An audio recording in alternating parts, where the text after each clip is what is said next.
Hello friends, today I am discussing the topic middleware which is related to distributed system. Actually middleware is a class of software technology. It is designed to help manage the complexity and heterogeneity inherent in distributed system. Clear? तो आपका जो middleware है वो distributed system में जो complexity अगर होती है उसको रिड्यूस करने के लिए और जो हेट्रोजीनिटी है डिफरेंट टाइप की मशीन डिस्ट्रीब्यूटेड सिस्टम में अटैच हो सकती हैं। तो हेट्रोजीनिटी का मीन्स है जो भी वर्क स्टेशन इसमें कनेक्टेड होती हैं डिस्ट्रीब्यूटेड सिस्टम में वो डिफरेंट हो सकती है। जैसे आपके डिस्ट्रीब्यूटेड सिस्टम में स्मार्टफोन, लैपटॉप, कंप्यूटर्स या टेबलेट के माध्यम से यूजर उस चैनल पे कनेक्टेड हो सकता है। तो ये एक्चुअली क्या है, डिवाइसेस चेंज है, इसी को बोलते हैं heterogeneity. Clear? It provides services, infrastructure services for use application programs. Okay, तो यूजर किस प्रकार की जो सर्विसेज हैं वो सर्वर से प्रोवाइड कर सके, इस प्रकार की जो इंफ्रास्ट्रक्चर सर्विसेज हैं वो मिडलवेयर के द्वारा प्रोवाइड की जाती हैं। तो actually distributed system act as a middleware between user and server. The example we are talking about example, then Java Remote Microsoft Distributed Common Object Model means DCOM. It is the example of middleware technology. Okay. Now we are talking about concurrent events. Concurrent events in distributed system. Two events A and B are said to be concurrent events if A happened before B and B happened before A. Clear?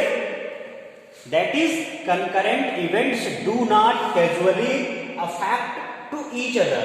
Means कहने का meaning ये है कि दो different event A और B concurrent event तभी कहलाएंगी जब A happened before B और B happened before A हो। इसका मतलब है कि कोई भी इवेंट पहले एग्जीक्यूट नहीं हो रही है, दोनों साथ साथ एग्जीक्यूट हो रही है। It is known as concurrent event. Concurrent events are denoted by A, इस सिंबल से हम डिनोट करते हैं A पैरेलल B। तो A और B का ये सिंबल लॉजिकल और का बेसिकली है, तो A और B के सिंबल से डिनोट करते हैं। तो ये सिंबल आपका डिनोट करता है A concurrent B। Clear? Means A और B में ये कंफर्म नहीं है कि इवेंट कौन सी पहले एग्जीक्यूट हो रही है। फॉर एग्जाम्पल आप बात करते हैं, एग्जाम्पल देखते हैं। P1 P2 दो प्रोसेसेस हैं। P1 प्रोसेस में E11, E12, E13, E14 event है और P2 प्रोसेस में E21, E22, E23 and E24 events हैं। Okay, now we are talking about, अगर हम बात करते हैं इवेंट E13 में और E23 में, तो E13 का टाइम स्टैम्प निकल के आएगा 3। क्लियर? और E23 का भी टाइम स्टैम्प निकल के आएगा 3। क्लियर? तो यहां पे कंफ्यूजन ये अगर होगा कि हम ये नहीं कह सकते कि E13 पहले एग्जीक्यूट होगी या E23 पहले एग्जीक्यूट होगी। तो event E13 and E23 are concurrent events. Clear? तो ये एक सिस्टम है जिसमें दो प्रोसेसेस हैं P1 P2। तो इसमें आप देख सकते हो लैम्बर्ट लॉजिकल क्लॉक में जब हम टाइम स्टैम्प कैलकुलेट करते हैं तो उसमें एक से ज्यादा इवेंट का टाइम स्टैम्प सेम निकल के आता है।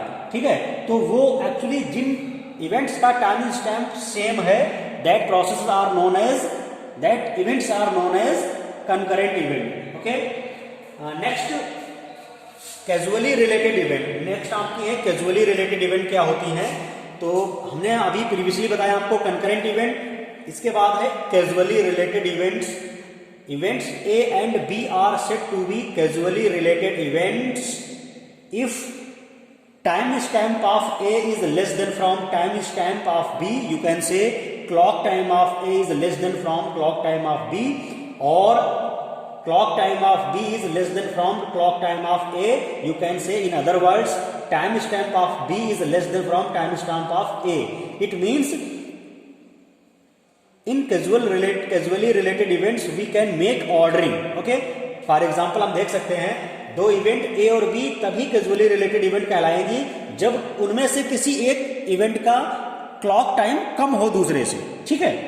तो इसका एग्जांपल आप देख सकते हो, यहाँ पे P1 और P2 दो प्रोसेस हैं एक सिस्टम में। P1 प्रोसेस की इवेंट E11, E12, E13 है and whereas P2 process की इवेंट E21 एंड E22 है, क्लियर।